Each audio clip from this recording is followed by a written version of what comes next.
Hello, welcome to my channel friends. I hope you all are very good and enjoying Navratri. हम लोग भी कर रहे हैं एंजॉय और अब हम जा रहे हैं शाम का अपना प्रोग्राम देखने के लिए. मॉर्निंग में मुझे इतना टाइम ही नहीं मिला कि मैं आपके साथ रूबरू हो सकूं. तो क्योंकि आजकल मैंने आपसे जैसे बताया कि बहुत टाइट शेड्यूल चल रहा है, प्रैक्टिस, देन घर के काम, देन फिर परफॉर्मेंस की टेंशन, देन फिर ये. तो गाइज़ आज एक और सरप्राइज़ है. मैं मॉम के साथ जा रही हूँ. ये सब पहुँच गए. ये देखिए आपके सामने है मेरा भाई और इसने भी इस साल परफॉर्म किया है. और वो क्या है परफॉर्मेंस, प्लीज़ आप इंजॉय कीजिए. पास पहुँच गए, सेल्फी लेने लग गए, रील बनाने लग गए. और कई लोग फोटो खींचते समय कोई परछाई दिख जाए तो कहते ये तो भूत है. अब देखिए एक खबर और आपको बताता हूँ. एक आदमी टहलने निकला, जैसे ही वो टहलने निकला उसको एक कुत्ते ने काट लिया. मैं एडिटर साहब के पास गया. मैंने कहा बहुत बड़ा इशू हो गया है, आजकल कुत्ते आवारा बहुत बढ़ गए हैं, इस खबर को हमें दिखाना चाहिए. एडिटर साहब बोले यार तुम समझोगे नहीं, इस खबर को ऐसे मत दिखाओ. मैंने कहा फिर कैसे दिखाऊं? बोले इस खबर को ऐसे दिखाओ कि कुत्ते ने नहीं, आदमी ने कुत्ते को काट लिया है और उस कुत्ते की हालत बहुत बिगड़ गई है. बेचारे कुत्ते ने भौंकना तक छोड़ दिया है. मैंने कहा एडिटर साहब दिखा दूं? कहने लगे दिखा दो. ये खबर जैसे दिखाई वो भी रातों रात वायरल हो गई. अब पशु प्रेमी इकट्ठे हो गए. अगले दिन ये हेडलाइन बन गई, इस पे डिबेट होने लग गई. लोग चिल्लाने लगे, एक तरफ पशु प्रेमी एक तरफ विरोधी. और स्टूडियो में देख के ऐसा लगा कि मानो वो दोनों लोग, दोनों पक्ष एक दूसरे को ही काट डालेंगे. अब पत्रकारिता में जो झूठ का मनोरंजन था, इसे देखते देखते ही मैं तो एकदम अस्वस्थ सा हो गया. मुझे लगा कि अब मुझे नौकरी बदल देनी चाहिए. तो देश सेवा के लिए मैंने सोचा कि मैं पुलिस में भर्ती हो जाऊं. दोस्तों यही मुझसे दूसरी गलती हो गई. और इस बार ये ऐसी गलती हुई कि जिसको मैं सुधार नहीं पाया. वो इसलिए क्योंकि मेरा तबादला उसी थाने में हो गया जहां मेरी पत्नी सिपाही थी. मेरा तबादला उसी थाने में हो गया जहां मेरी पत्नी सिपाही थी. अब घर हो या दफ्तर, दोनों जगह लुगाई थी. इसका सीधा मतलब तबाही थी. अब तो सारा दिन दहशत में काटता था. एक तरफ पत्नी चिल्लाती, दूसरी तरफ इंस्पेक्टर डांटता था. वैसे तो ये नौकरी मेरे लिए तरक्की थी, पर अब हफ्ते में 2-4 बार बेइज्जती मेरी होनी पक्की थी. पिछले कुछ दिनों की बात है. लाठी चार्ज के दौरान उसने ऐसे जुल्म कर दिए, पब्लिक की आड़ में 2 लठ मेरे भी जड़ दिए. मैंने कहा देखती नहीं पति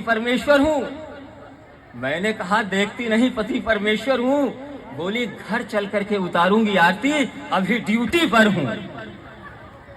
अब तो सरेंडर सा कर दिया है. उसके हाथ में देख के दोस्तों आज दिल भी थर थर कांपता है. अभी कुछ दिनों की बात है, कुछ ऐसे हो गए हालात. एक तरफ इंस्पेक्टर साहब, दूसरी तरफ पत्नी, दोनों ने एक साथ आवाज लगाई. मेरी समझ में नहीं आया पहले किसकी सुनूं, नौकरी संभालूं कि इज्जत बचाऊं. वो तो शुक्र है इंस्पेक्टर साहब का कि वो भी शादीशुदा थे और गृहस्थी के उनको सारे अनुभव पता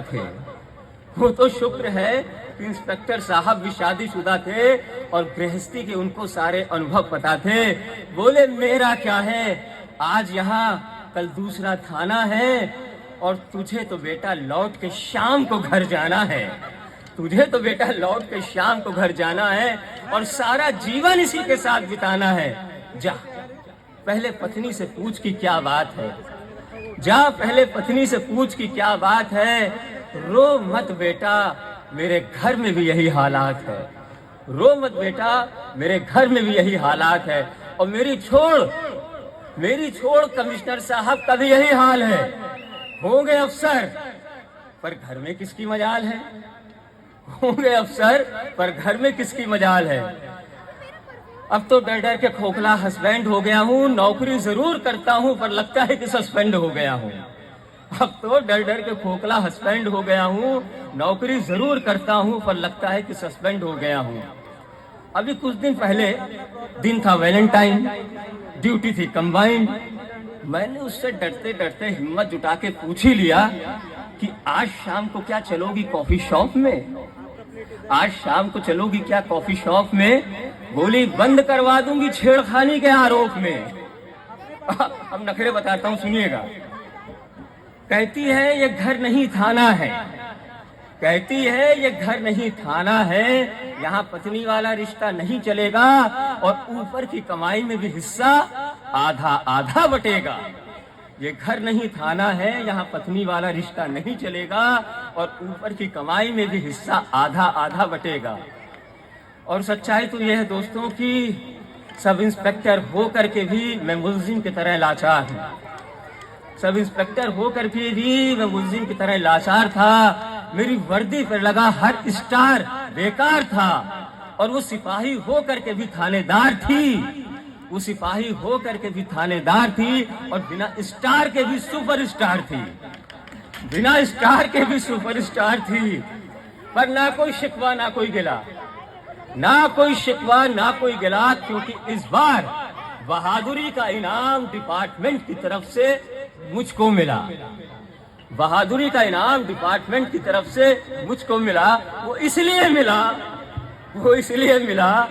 क्योंकि जो व्यक्ति पत्नी के साए में हर वक्त गुजार सकता है, जो व्यक्ति पत्नी के साए में हर वक्त गुजार सकता है, उससे बहादुर भला दुनिया में कौन हो सकता है?